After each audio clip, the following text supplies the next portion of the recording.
All right. Good evening. I'm glad somebody else said it, and I didn't have to, but good evening to the rest of you. Welcome to People's University. I don't think I have to tell these people to silence their cell phones because they were responsible enough to drive on the snowy roads. They're responsible enough to silence their cell phones. What's a cell phone? There you go. Next class, Thursday, January 13th at 7 p.m. We'll have class 7. Dr. Korkek Hale, Associate Professor of History at the Zanesville campus of Ohio University, will be talking about the Reagan and Gorbachev era. She'll discuss the situation before Reagan and Gorbachev came to power, the role of the personalities and how they evolved over the terms, and the impact of Gorbachev's reforms, the transformation of the Warsaw Pact, and the reunification of Germany, and also the collapse of the Soviet Union. So that's next Thursday, January 13th at 7 p.m. And then on Thursday, January 18th, she'll also be teaching our last class. It's class 8, Epilogue, Duck and Cover. Is the Cold War over? Which I heard somebody asking right before this program started. So make sure you come to that one. You'll find out if the Cold War really is over. Dr. Hare will be discussing uneasy partners in the first Gulf War, the momentary seduction of the democratic peace theory, the structural conflict between big powers, the legacies left by NATO and Russia, including Cold War armaments, nukes, and biological warfare, control of resources, and power displays. That's Thursday, January 18th, 2 weeks from today at 7 p.m. And then the next week at Lunch with Books, Tuesday, January 11th at noon. This guy over here, local history researcher Ed Phillips, will tell us about Wheeling's Athenaeum, also known as Lincoln's Bastille. If you're a Civil War buff, you'll like that program, so please come to it. That's next Tuesday, January 11th at noon. All right, tonight's instructor, Dr. Joe Laker, is Emeritus Professor of History at Wheeling Jesuit University and a board member of West Virginia Independence Hall Foundation.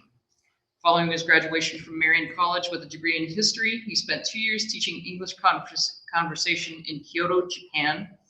He returned home to seek advanced degrees at Indiana University and received his PhD in history in 1975. You're dating yourself there, Joe. Just tell him you have your PhD. He spent the next 33 years teaching at Wheeling Jesuit University. Please welcome Dr. Joe Laker. Oh, and if you responded to our poll about the Wheeling Symphony Orchestra doing a program on the Thursday, January 20th, we had programmed that, and it's in our brochure, but the symphony just had to cancel all of their January programs, including our Lunch with Books, so that's no longer on the brochure, but we're hoping to reschedule in May or June for that. So again, please welcome Dr. Joe Laker. And I get to the map by moving it over, right? Yeah, go to the map by going here. Okay, that's okay. Forgot I had to put that up. There you go. Oh, wonderful. Thanks for coming out. I had no idea how many people would show up, but more than I thought. And thanks to Aaron for a very nice introduction as usual. And for Sean for arranging me for the opportunity to give this kind of talk. In 1948, Eric Blair, although his alias, his pen name was George Orwell, brought out a book called 1984, which dealt with a totalitarian society, and he used the Soviet Union as his model. And that book and a number of other kind of anti-utopian novels sort of set the tone for how most Americans looked at the USSR. It was a closed society. It was very difficult to find good information about what was going on in that society. It didn't welcome many visitors. And even our diplomats found themselves often confined and circumscribed by the authorities, so that it was difficult for us to get good, valid information about the Soviet Union. Well, in 1970, one of the Russian dissidents who had fled from the Soviet Union a man by the name of Andrei Amalrik, came out with a book called Will the Soviet Union Survive to 1984? So he was playing off of Orwell's novel by reversing the 48 to 84. And when that book came out, I think in graduate school, I laughed. I thought, oh, how silly that this book is. And he thought that the Soviet Union collapsed for two reasons. One was internal problems, and secondly, war with China. And I thought, it's not going to collapse. It's really a solid empire, and it's going to go on and on for a long time. Well, this communist society had lots of supporters throughout the world. So in many different countries, there were created communist parties, and they often took direction from Moscow. And this was especially true in the early days, in the 20s, 30s, and 40s, because they were often financially dependent upon Moscow in financing their movements. But these were people who were true believers in the Marxist movement. And I would say that the Soviet leadership also remained true believers up until the mid-1980s. And after that, the vast majority of Soviet citizens, I think, have lost faith or confidence in that kind of system. And so you have this Soviet ideology, which is connected with Marxism, Leninism, and it's popular even in Western countries. So, for instance, in France, there were 1.5 million members of the Communist Party in the 1950s and 60s. And in France, there were about 300,000. And these communist parties went back to the 1920s, shortly after the Russian Revolution. So that throughout the world, in many independent states, there were in various independent communist parties, or at least communist parties that competed for votes and for power. And Moscow could use these communist parties very often to advance its own interest. The United States set up it had its own philosophy and its own hopes and program, which was connected up with the kind of liberal order that was created in the world following World War I. And those ideals were best expressed in Wilson's 14 points. That was his program about how the world could be a really better place after the dreadful World War I. Well, of course, as we know, the United States didn't even join the League of Nations, which was the 14th point. And we failed to create the kind of world without war that Wilson had so wanted. And we had an even more terrible war, World War II. But both of these, should I say, ideologies and philosophies and approaches to creating a good world order had to also compete with one, I think, that is even stronger, still stronger today. It was stronger back then, and that is nationalism. So nationalism, the belief in one's nation and wanting to advance its interests, influenced all the Western countries, and it certainly influenced the Soviet Union. So Stalin was certainly a strong Marxist-Leninist, but he was also a nationalist. And what was good for Russia or the USSR was, in his mind, good for the Marxist-Leninist movement. But nationalism was, in many ways, much more important to him than the communist movement itself. The communist movement was a method to sort of enhance Russia. Now, during this time, right before, I want you to think of, let's say, a theory that sort of came out in the early 20th century, and it was founded by, I'm going to mention three different people. One of them is an American, Alfred Thayer Mahan. He lived mainly in the 19th century. He was born in 1840, died in 1914. And he was a naval scholar and a member of the U.S. Navy for something like 40 years. Taught at Annapolis and also at the Naval War College. His most important book was called The Influence of Sea Power on History. And this book was very influential in the United States in creating a modern, powerful Navy. But it was powerful and influential in all of the major countries that wanted to create a powerful Navy. So it was like the Bible for the German Naval College, for the British, for the French, for the Italians, for the Russians, for the Chinese, for the Japanese. They all used that book and thought of it as a very important book. And it was mainly about how Britain came to dominate the seas. Well, the second one was an Englishman by the name of Halford Mackinder, who was born in 1861, died in 1946. And he and a German by the name of Karl Haushofer both came up with this approach to politics called geopolitics. And they both talked about the Heartland Theory versus the Periphery Theory. And the Heartland was essentially Eurasia. And who could dominate Eurasia, the Heartland, they felt could dominate the world. They would become so powerful.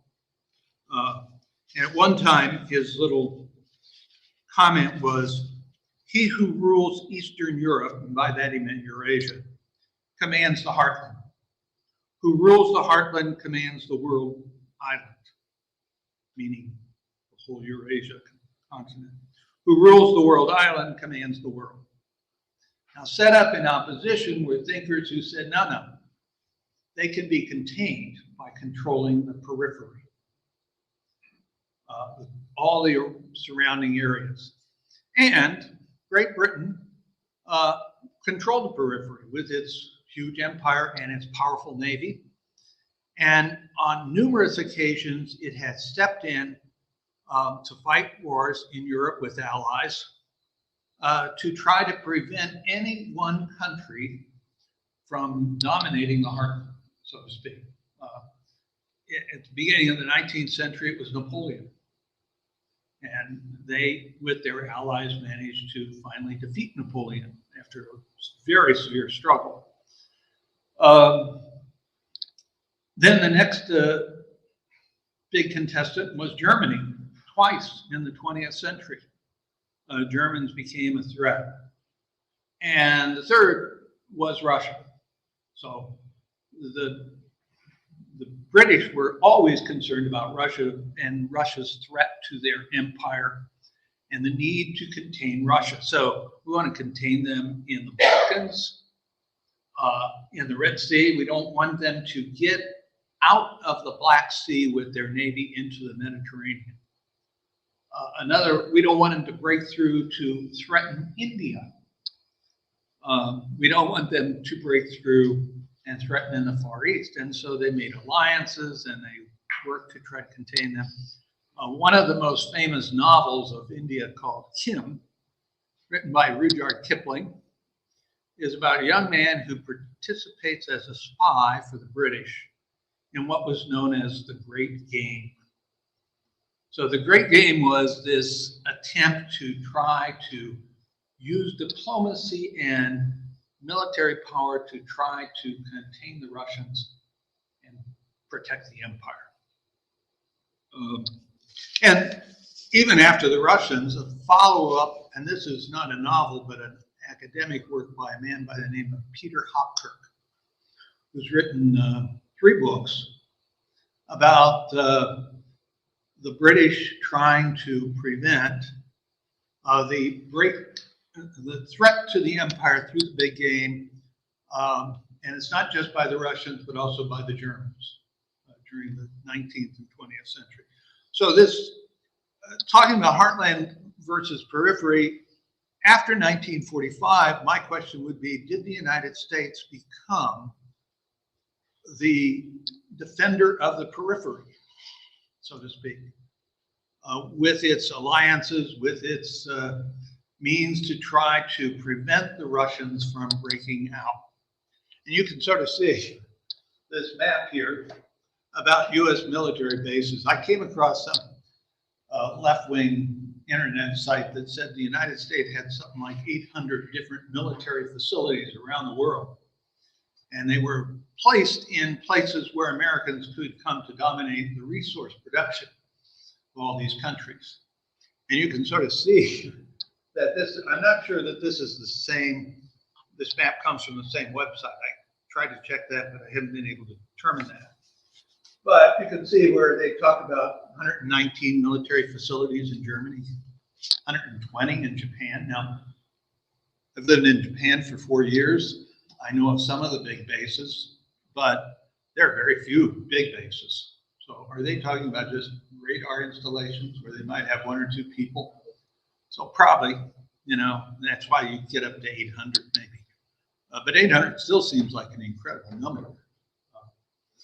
But you can sort of see that all around, sort of around the Soviet Union, China, these red and even orange places are places where America has facilities to try to monitor what's going on in China and in the Soviet Union through watching with their, you know, planes, spy planes, now spy satellites, with radar installations, with all kinds of other means. So that was just one of the things that sort of struck me, is that perhaps the United States has taken over that role. And it fits in with George Kennan's long telegram sent to the State Department in 1947. It's a very famous telegram, about 8,000 words telegram. I can't imagine writing a telegram. A guy had to type 800 words and for a cable. Later on, it was produced as a book, and it's about sources of the Soviet behavior. And in that particular book, he talks about containment. We have to find ways to contain the Russians until finally the Russians are transformed within or collapse and become less of no real threat any longer. And that sort of, again, fits in. Now, he would probably object if I said, yeah, you made the United States part of the protector of the periphery. But it sort of fits. Now, in trying to maintain this kind of control, though, we have, for a long time, had lots of violence in the 20th century. And even after World War II, some people called the Cold War the Long Peace, because there was no major war between the United States and Russia, or between really powerful states. And Gary Capel talked a little bit about that in the past when he mentioned that although there were proxy wars, we got involved in various pretty big wars, but they weren't directly with the Soviet Union, like Korea and Vietnam. But there have been something like 285 conflicts, armed conflicts throughout the world since 1945. Now, the United States hasn't been involved in all of them, but certainly we were involved in a number of them on one side or the other. And very often, if we saw our interests threatened in a particular area of the world in an armed conflict, we would find that the Soviet Union often was supportive of the other side.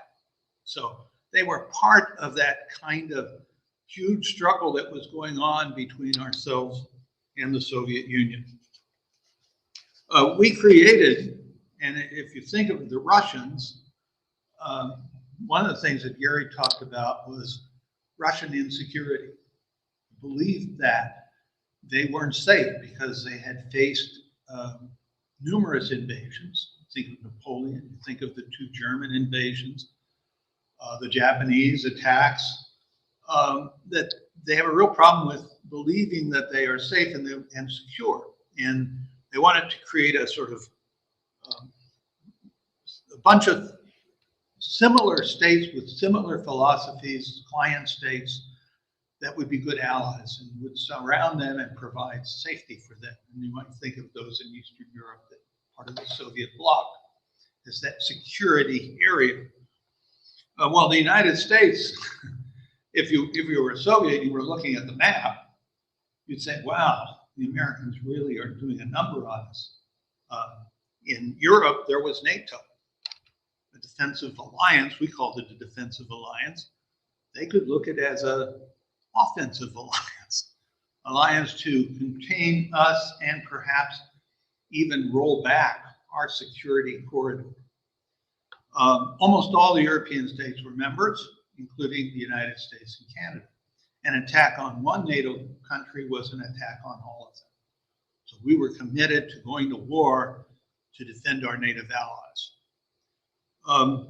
In the Middle East, there was CENTO, C-E-N-T-O. It wasn't nearly as powerful. And we didn't actually join CENTO officially, but we were always supportive of it, and we gave it money and support. But among the countries that belonged were Iran, Iraq, Turkey, Pakistan, and the UK. UK because of past connections with the area. And you can sort of see there's a belt of the south there of the Soviet Union that would be protected. In Southeast Asia, there was CETO, a Southeast Asian Treaty Organization, in which we pledged to defend them. And this CENTO lasted from 1953 to 1977. CETO lasted from 1954 to 1977. Okay, it's a long period of time. And included in CETO were the US, Great Britain, France, Australia, the Philippines, New Zealand, Thailand, and Pakistan. Didn't include Indochina, which was then in the throes of the war. And later on, after it was, well, even before it was defunct, it was never as strong an alliance as NATO. But even before it was defunct, Southeast Asian nations had created another organization called ASEAN, which still exists today. It was created in the 1960s, and it was to bring about economic cooperation, but also some security to Southeast Asian nations, and it was directed primarily at containing China. And ASEAN still exists. It's still quite strong. Included in ASEAN now are 11 different countries in Southeast Asia, almost all the Southeast Asian countries.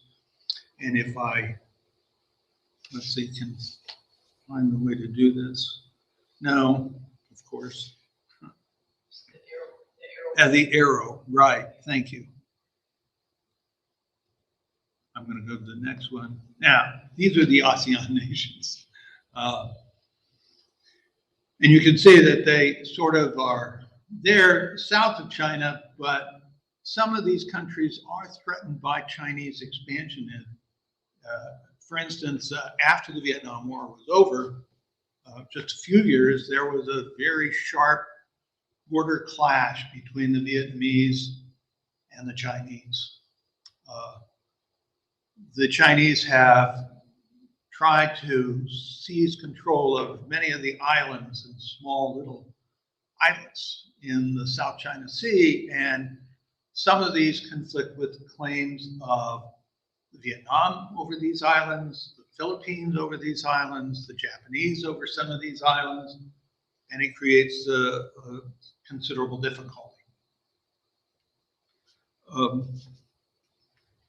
And finally, even the United States in the Americas had the Rio Treaty, which included almost all the Latin American countries and the United States it wasn't a full kind of defense treaty, but it was one where these countries agreed to cooperate. And the United States saw it as a vehicle to keep out communism, if possible. So, from the Soviet point of view, they're surrounded. Now, the time frame for my thing, I might find one other group of nations called the non-aligned nations. Those nations that were caught between the United States and its alliances and the Russians and their alliances and interests. Some of these are big countries like India. Another was Yugoslavia, a communist country, but which was targeted by Moscow to change the regime and get rid of Marshal Tito, who was too independent-minded for the Russians. Another big country was Indonesia, but there were dozens and dozens of countries that joined the non-aligned movement, and they would periodically have conferences to try to establish their independence vis-a-vis both of these blocs that were always giving them pressure. We'll give you economic aid, we'll give you military aid, we'll give you diplomatic support if you side with us against the Soviets, or vice versa.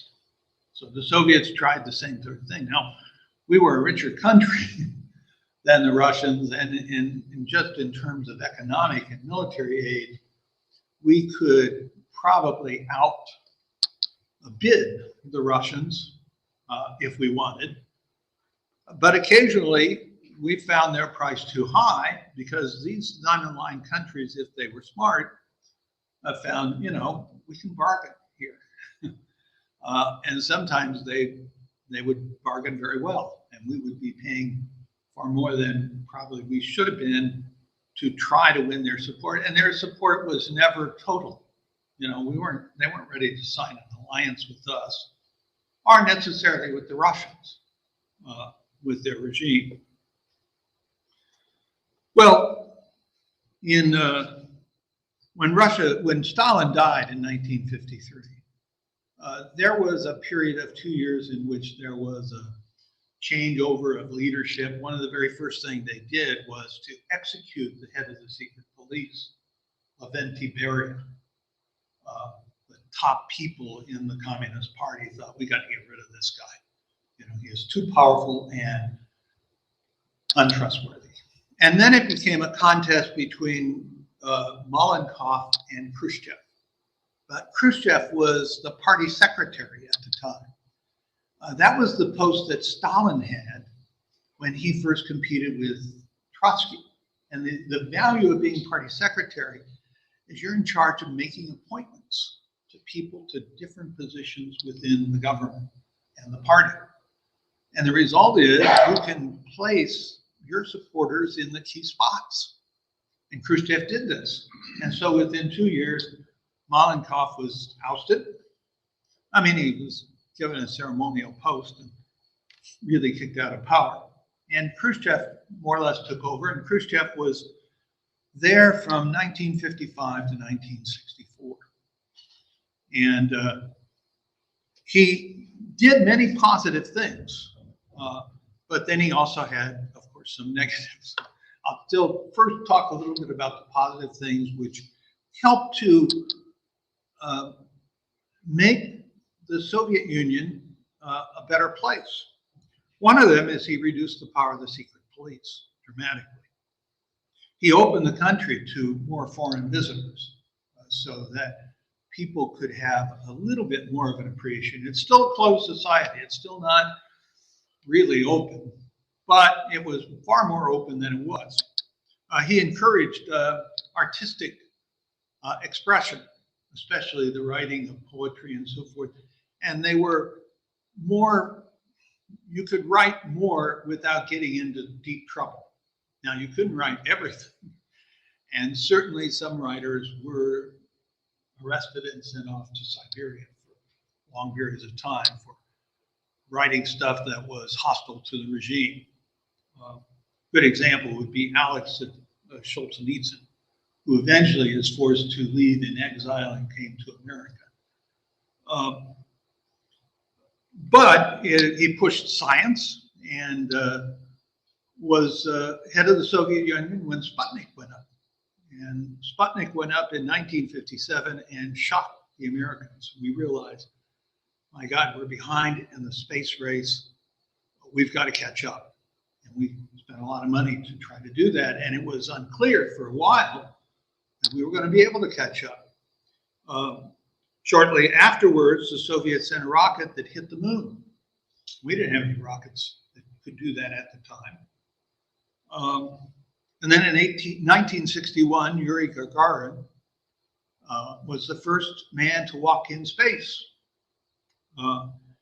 And he was a Soviet.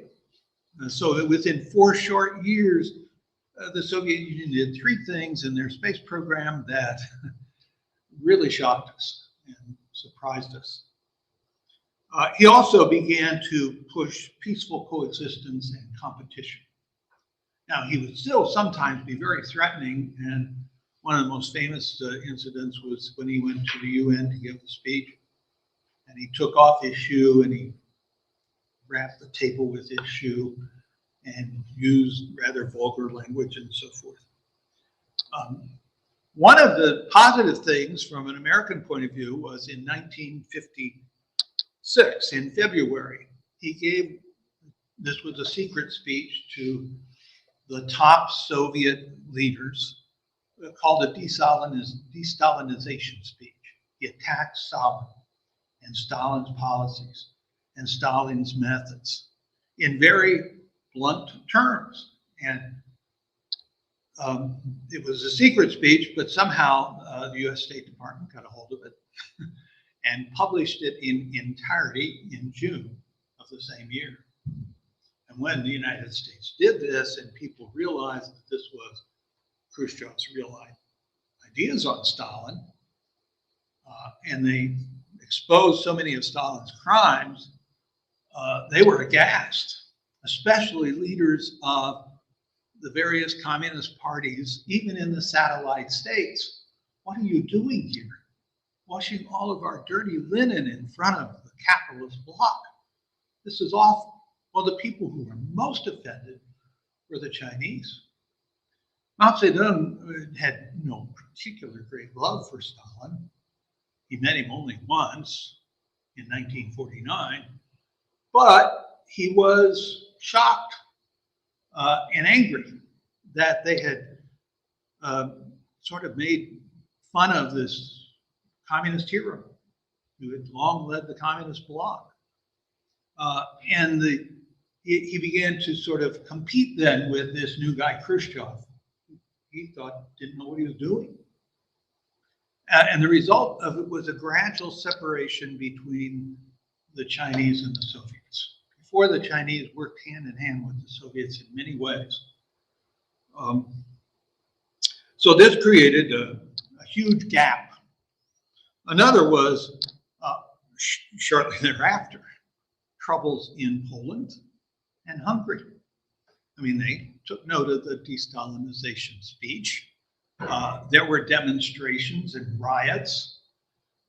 Polish authorities were able to crush this attempt to change the system in Poland without Russian help, but the Russians were threatening to intervene. In Hungary, they were less successful because the leader of this reform movement was in charge of the government, a man by the name of Jonas Kader.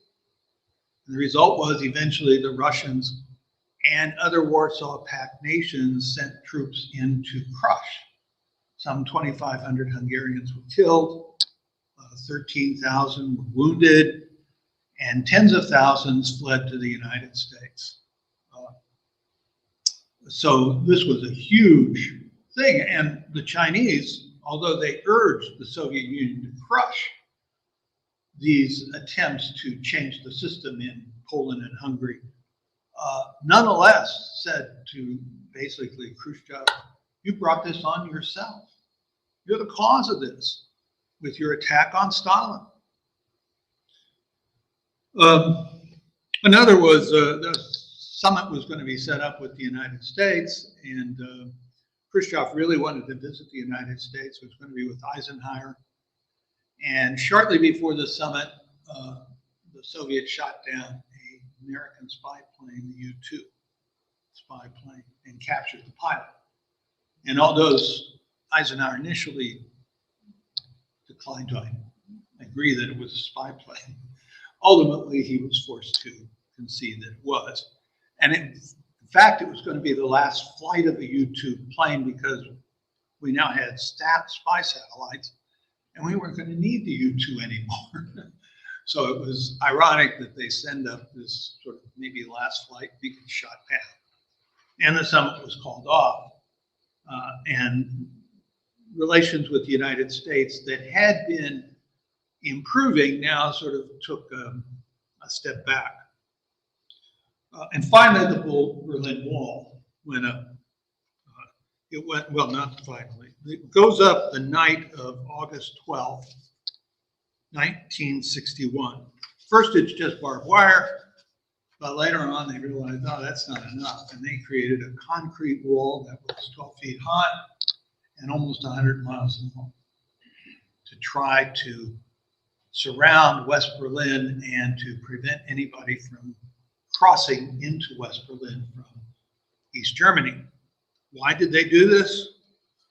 From 1945 to 1961, it's estimated that 2,700,000 East Germans fled through Berlin to the West. I mean, 2.7 million. It's incredible. And they were losing, you know, the best of the people, the most educated, the most progressive people, the most hardworking people were fleeing. And Germany's population in East Germany declined during that same period of time from 19 million to 17 million. So they're losing population. Well, Anastas Mikoyan, who was the second deputy premier, spoke to the East Germans shortly before the wall went up. And he said, our Marxist-Leninist theory must prove itself in the German Democratic Republic. It must be demonstrated that what the capitalists and the renegades, these 2.7 million that are fleeing, say is wrong. Marx was born in Germany. If socialism does not win in the GDR, if communism does not prove itself superior and vital here, then we have not won. The issue is this fundamental with us. It was crucial. And they realized that the wall was going to be a terrible propaganda deficit. And it was throughout its whole existence, because there were all kinds of guard towers, dogs roaming along the wall to prevent people from fleeing, mines, and guards were given the orders to shoot to kill if people tried to cross the wall. And a number of people were killed. Following this was the Cuban Missile Crisis in 1962, which was not a total defeat for the Russians. I mean, they were forced to back off, looked embarrassing, but secretly Kennedy agreed to pull missiles out of Turkey. So it was kind of like a mutual transfer. But that fear of nuclear war not changed, let's say, scared not only us, but it scared Russian leaders as well. And finally, there was the break with China. That got worse and worse. In 1960, when Khrushchev is still in charge, the Soviet technicians and advisors were brought home from China. They were helping China to industrialize and modernize their economy. And when they came, they brought with them the blueprints of most of the factories that they had built and most of the machines that they had sent to China. So they were really leaving China in a lurch. So the Chinese were, of course, furious. In October of 1964, Khrushchev was called back to Moscow from vacation in Georgia, the Georgia Republic of the Soviet Union, our Georgia.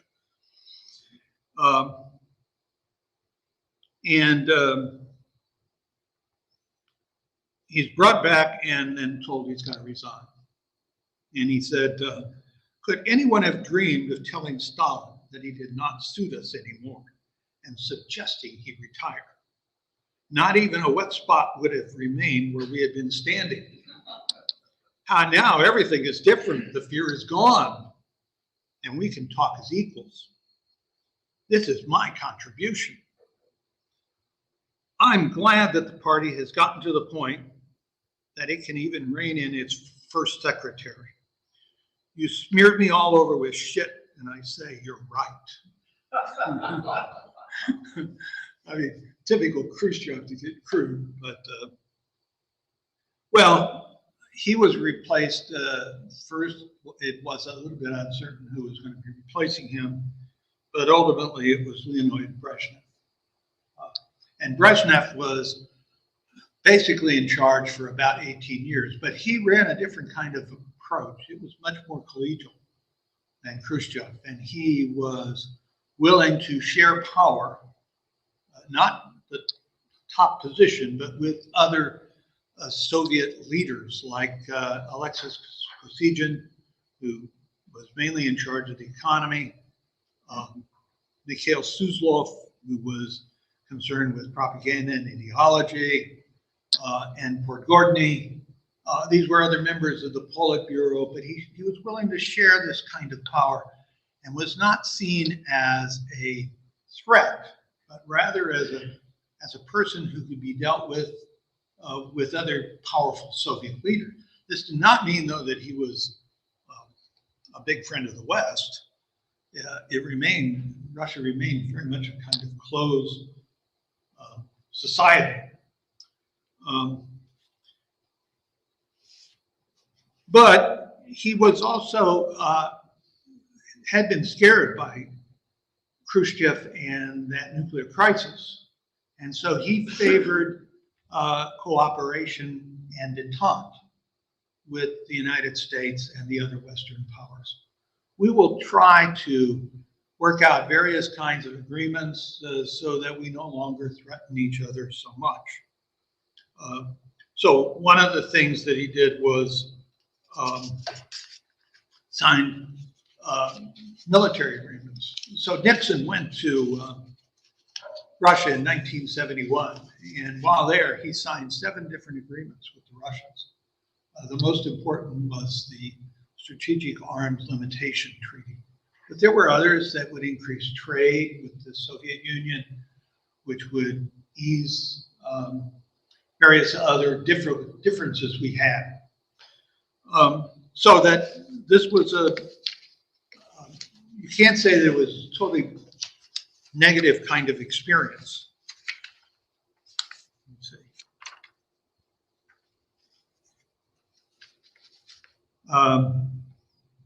He also went to the United States and had a good trip here, so that he had some sense of what kind of country we were.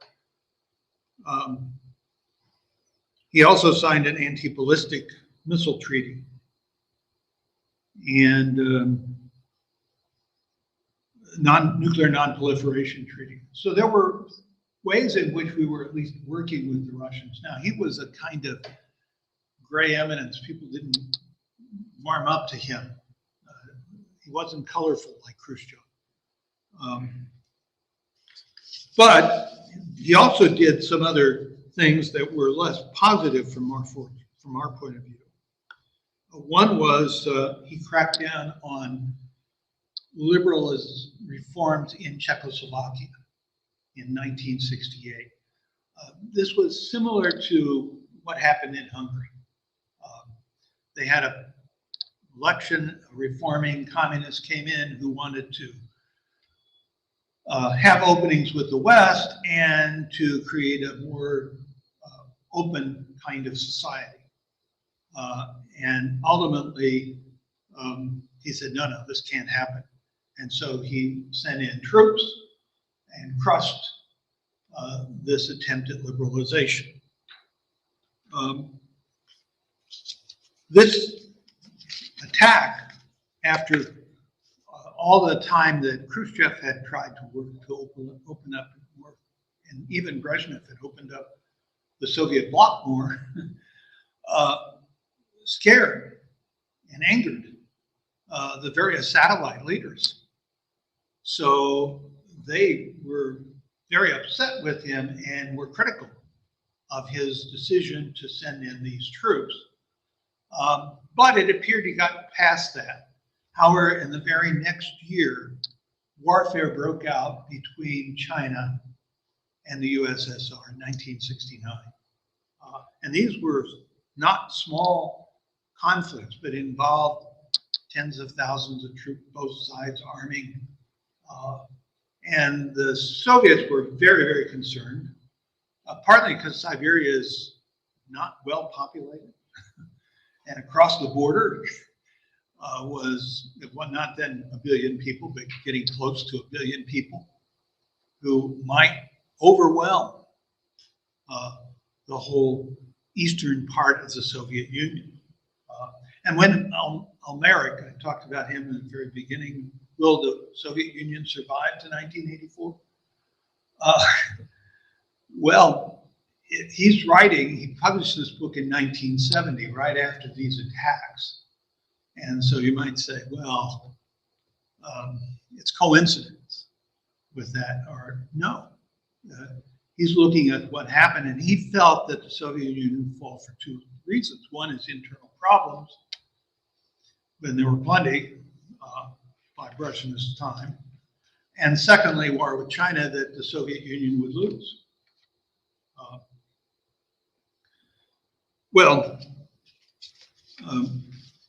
If we think about the Soviet Union, by the end of Brezhnev's term, in 1982, he died. And then it came time to get a new person. And I was teaching at the college, and I got a call from our development officer saying, oh, somebody in the newspaper wants to talk to you about who's going to be the new Soviet leader. And I said, well, I'm not a Soviet expert, but I'll do a little quick research and try to find some kind of answer. So I ran over to the library and I looked at things as fast as I could.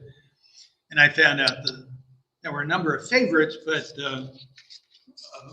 one of the favorites was Mikhail Gorbachev. Another one was number 2 guy in the Kremlin, Konstantin Chernenko, a much older guy. And the third one was Yuri Andropov, who had been the head of the KGB. And I said, well, I don't think it's going to be Gorbachev. He's too young and too charismatic. But I don't think it's going to be Andropov either. He was the KGB guy, and you know what happened to Beria? These guys remember. He could be dangerous. Well, who did they choose? Andropov. So I thought, man, you know, I really blew it there. Andropov only lasted a little more than a year before he died. And then it came time to have a replacement, and my development officer called me up again and said, Joe, the press wants to know who's going to replace Andropov. So I thought, well, the most favorite was Gorbachev. And I said, nah, it's not going to be Gorbachev. But I didn't think it was going to be Chernenko either. So I chose somebody else, and it was Chernenko. And he lasted less than a year. And finally, they came a third time. And I said, well, you know, they passed over Gorbachev twice. It's got to be somebody else. And I think I named somebody, but I was wrong again. After that, they stopped calling me. They learned their lesson. Well, that looks to the Soviets, and they would continue as supporters of armed rebellion in various places where they conflicted with us. So in Africa, they were supportive of the Marxist revolution that occurred in Ethiopia that had followed the killing of Haile Selassie. And that regime didn't fortunately last real long, but it did a lot of damage. They also supported revolutionary movements in Angola and Mozambique in the 1970s, which were Portuguese territories, and the Portuguese were reluctant to give up their colonies. And various factions were fighting them. The United States supported a man by the name of Jonas Savimbi, as did the South Africans, and he was in competition with a Marxist group in Angola. And the war was long and bitter. Ultimately, Savimbi was killed in the fighting, and his movement ultimately decided to make peace and to try to turn to politics to compete with the Marxists there. In Mozambique, there was a similar struggle going on. It wasn't as long or as devastating, but it was still costly. And ultimately, of course, the Portuguese left. In Central America and the Caribbean, the Soviets, of course, supported the Cubans. They also supported Nicaragua and its leftist regime after the Somoza dictatorship fell. They supported El Salvador, Marxist. And of course, after Brezhnev, and in modern times, there are even more leftist regimes now in Central and South America. In 1979, Brezhnev ordered the invasion of Afghanistan. A pro-Soviet Communist Party in Afghanistan carried out a coup that overthrew the government, and they were in Kabul, but once they were there, they found out we don't control most of the countryside. All these rebel movements are causing us trouble, and the Soviets said, we'll support you. They sent in tens of thousands of troops, and it cost them a lot of men and treasure. And finally, the Soviets said, we're out of here. And after they left, the Marxist regime fell almost right away. Shades of what happened to us, only we stayed much longer. So wherever there was a chance of expanding influence, Brezhnev was, especially at the detriment of the United States, Brezhnev was encouraging that. So he was not really a friend of the United States. I'm going to now turn to the other main area of the thing, and I've got about 6 or 7 minutes because I decided I'm not really going to be doing what I did the last time and forget my time. But that's East Asia. And East Asia is a very hot spot right now. But it goes back, and I'll look only at 4 countries quickly: China, Korea, and Indochina. And we've talked a lot about Indochina, so maybe I'll leave off that, except to say that one of the most decisive events that occurred that, let's say, led America to ultimately reevaluate our presence in Vietnam was the Tet Offensive in January of 1968. There, the Viet Minh, the communist forces, made a major effort to seize control of a number of important cities in South Vietnam. Now, ultimately, militarily, it was a tremendous defeat of the communists. They lost lots and lots of men, and they failed to overthrow the South Vietnamese government. But the attack was so shocking to American press and to the American military, but especially the press, who had been told that we are winning this war and there's, we're going to really contain the communists. Well, what have you done? You haven't contained them at all. They had this huge attack. Well, this is January 1968. In that same month, the North Koreans carried out 2 actions that showed that they were also a danger to American interest. One of them was to send 31 commandos, especially highly trained North Koreans, across the DMZ to attack the Blue House. The Blue House was the presidential mansion of the South Korean president, then Chung-hee Park, who had just been reelected as president, but he was pretty much a dictator, a very authoritarian figure anyway. He still had elections, but he made sure that the elections went his way. But he was a very, in many ways, progressive kind of dictator, because Korea's economy really began to take off. And the Koreans were creating a very modernized industrial economy. And Koreans were living better and better, the South Koreans. Well, they got within sight of the Blue House before they were eventually stopped. Ultimately, all 30 out of 31 were killed in the attack and in the mop-up of them afterwards. But so were 26 South Korean troops and 4 Americans. And a number of other South Koreans were badly wounded in the fighting that took place when they got close. I guess they got within about 100 yards of the Blue House, and they were stopped by a South Korean policeman, the chief of police, and he started questioning them because they were dressed in South Korean military uniforms. And they had been walking down the main street just like they were part of a movement of troops. But he became suspicious from their answers, and he pulled his pistol. And ultimately, a fight broke out. He killed one guy, but they killed him, his chief assistant. But then other South Korean troops, closed in, and they had to flee for their lives. They were largely caught.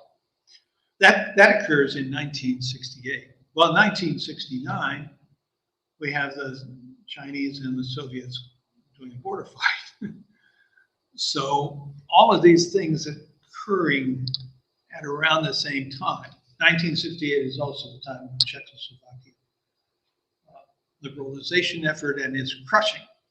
It's a time of student rebellion in the United States, and the Vietnam War, in France, in a lot of other Western countries.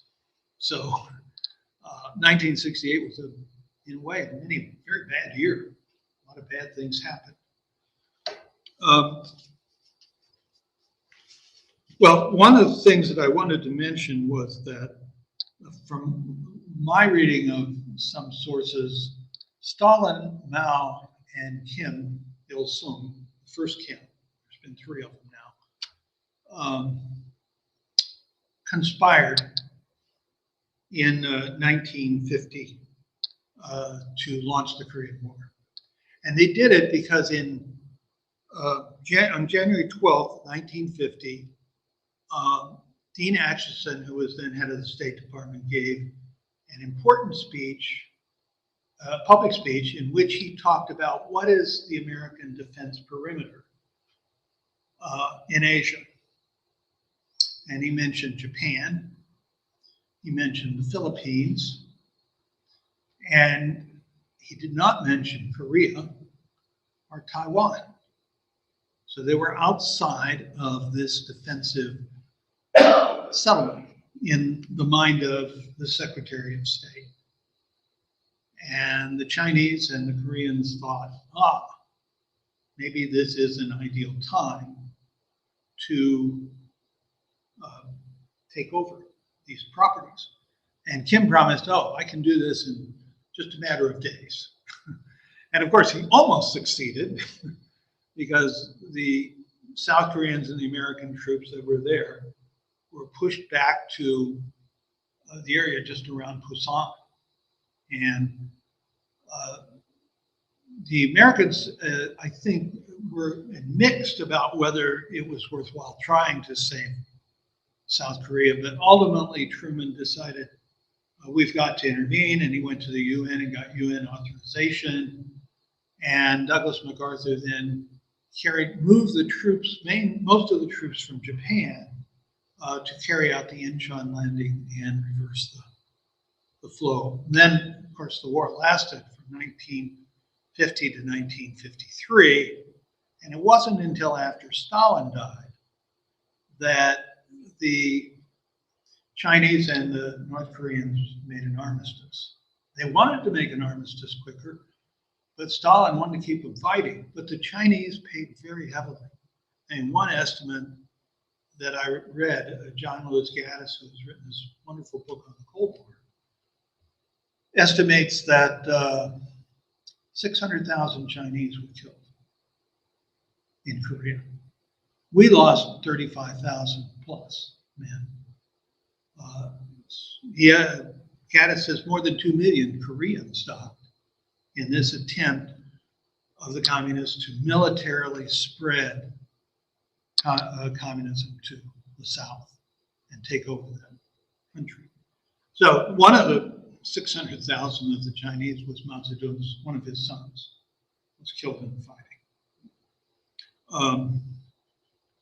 Well, the Chinese were, in fact, not all that aggressive, but they did on Taiwan. And in the 1950s, twice this was after the Korean War was over, they threatened, this was still during Eisenhower's time, Taiwan, and they threatened it by seizing control of 2 islands that are island chains that belong to Taiwan, or kept by Taiwan, along the Chinese coast, the Quemoy and Matsu.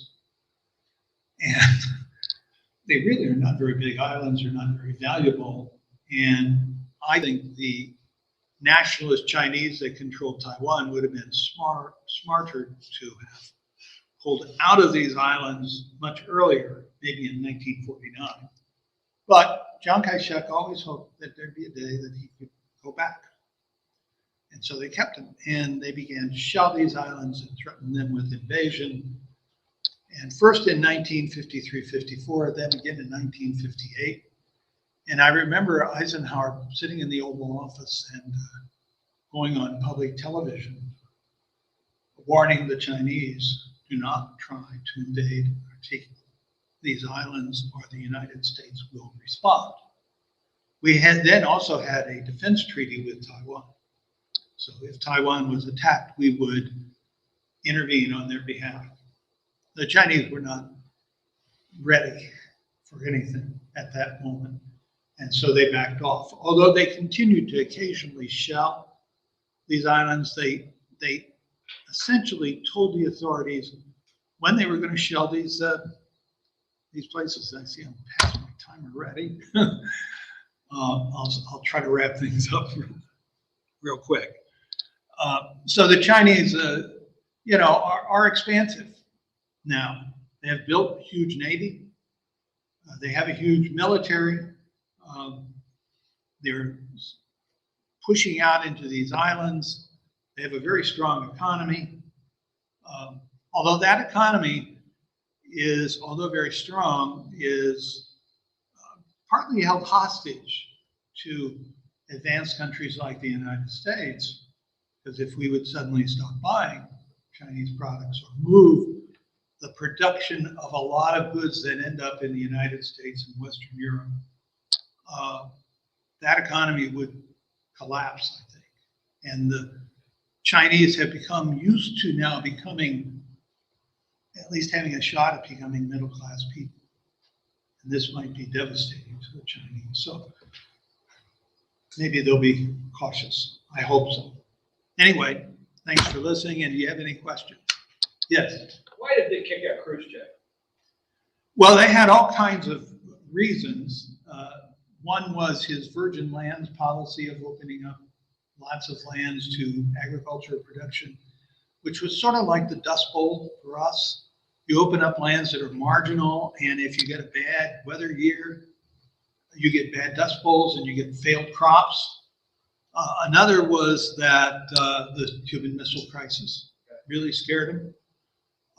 They found him rude and arrogant and kind of a loose cannon, and they were worried about that.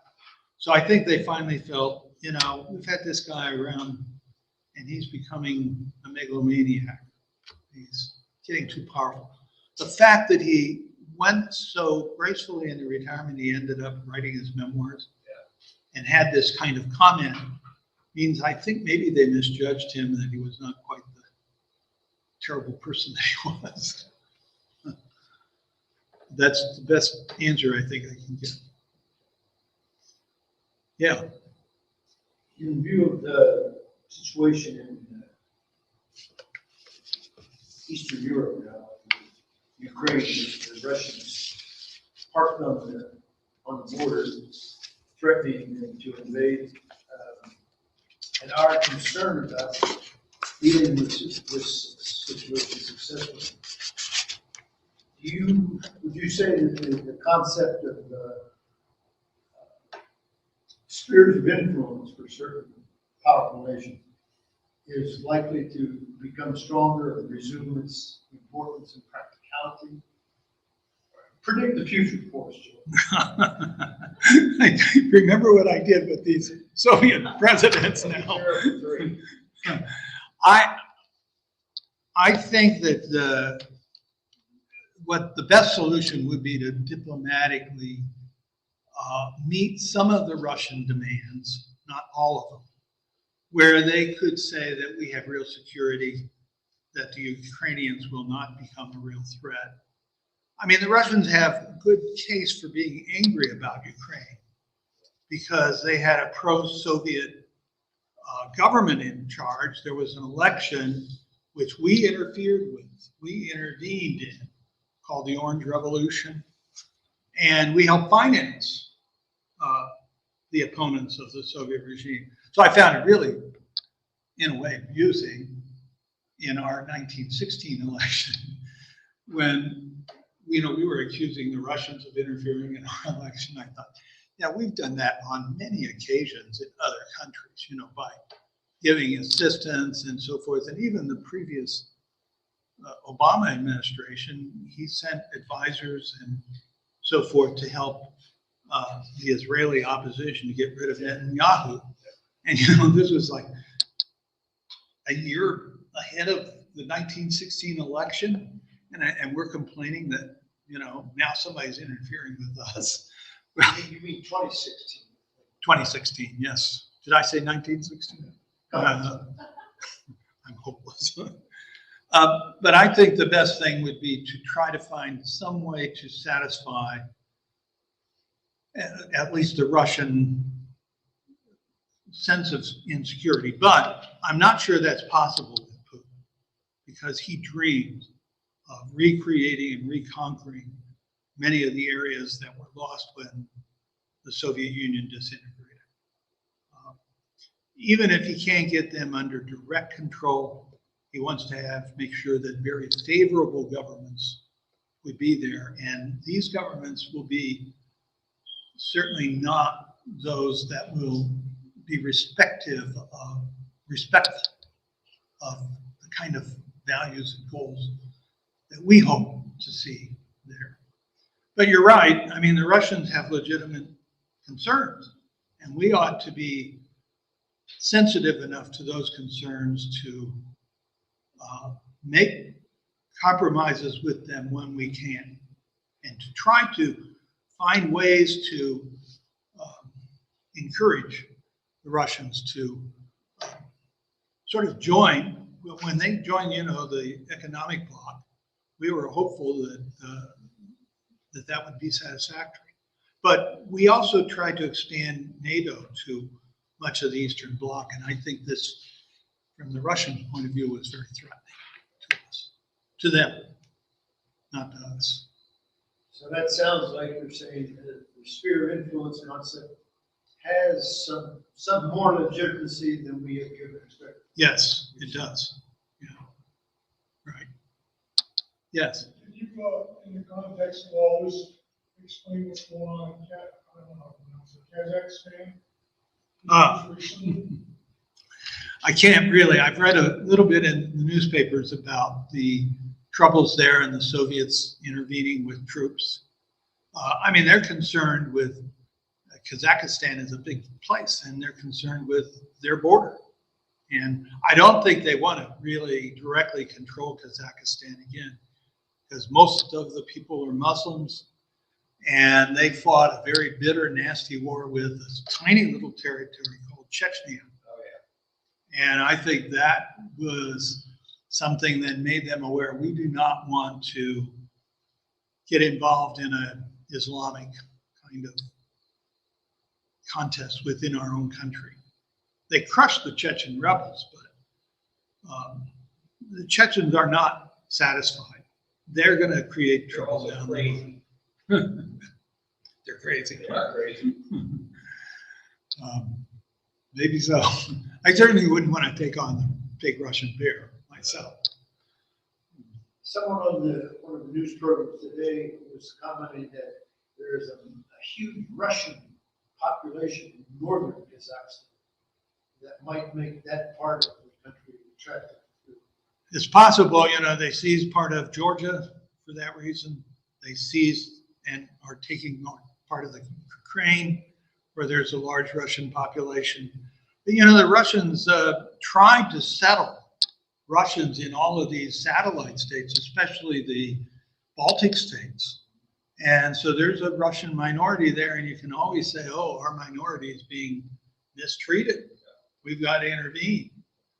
And if countries like Estonia, Latvia, and Lithuania are small enough that rapid intervention could mean that they lose their independence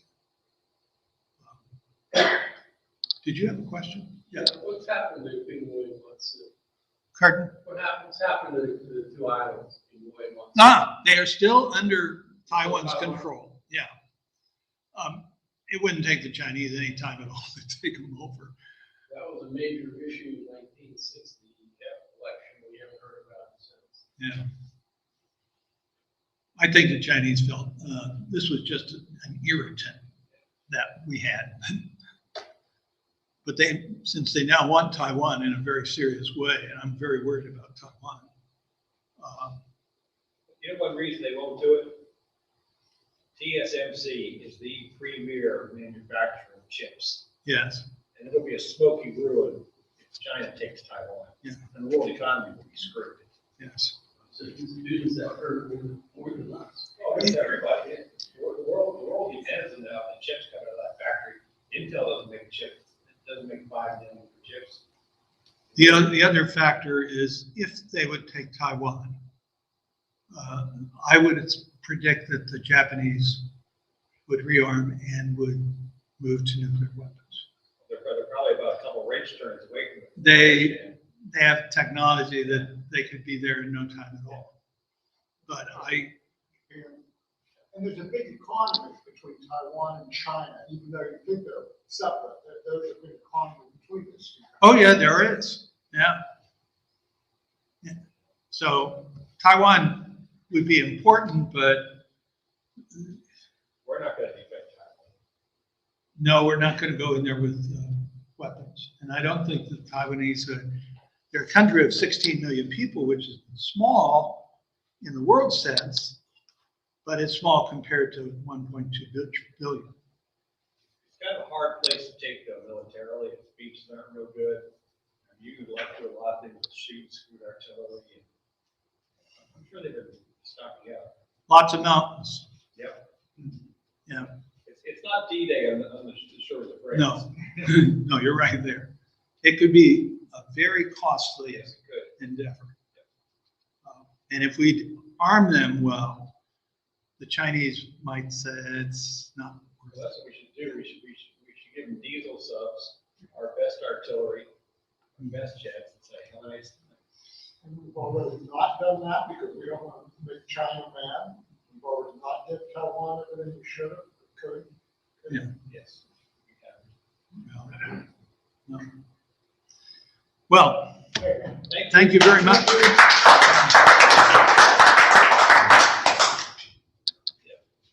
I wasn't as bad as the last time.